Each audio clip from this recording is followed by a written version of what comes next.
On the third day, a wedding took place at Cana in Galilee.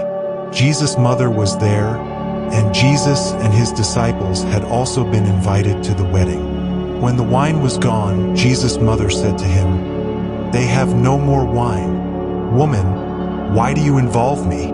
Jesus replied, "My hour has not yet come." His mother said to the servants, "Do whatever he tells you."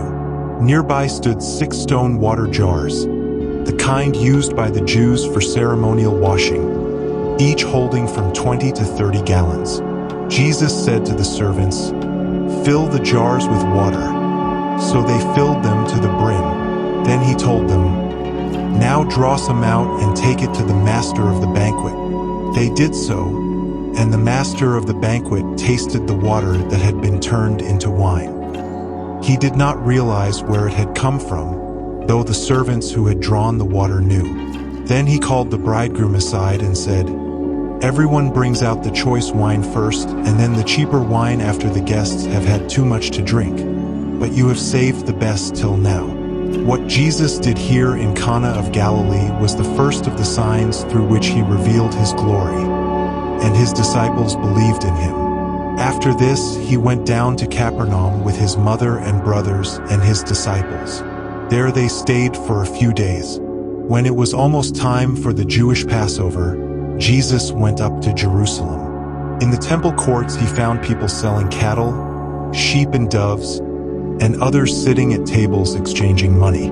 So he made a whip out of cords and drove all from the temple courts, both sheep and cattle.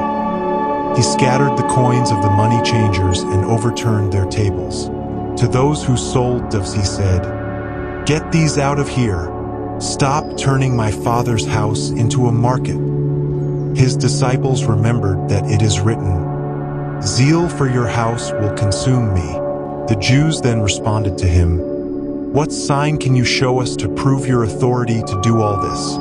Jesus answered them, "Destroy this temple, and I will raise it again in 3 days." They replied, "It has taken 46 years to build this temple, and you are going to raise it in 3 days?" But the temple he had spoken of was his body.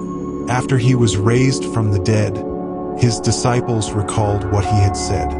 Then they believed the scripture and the words that Jesus had spoken. Now while he was in Jerusalem,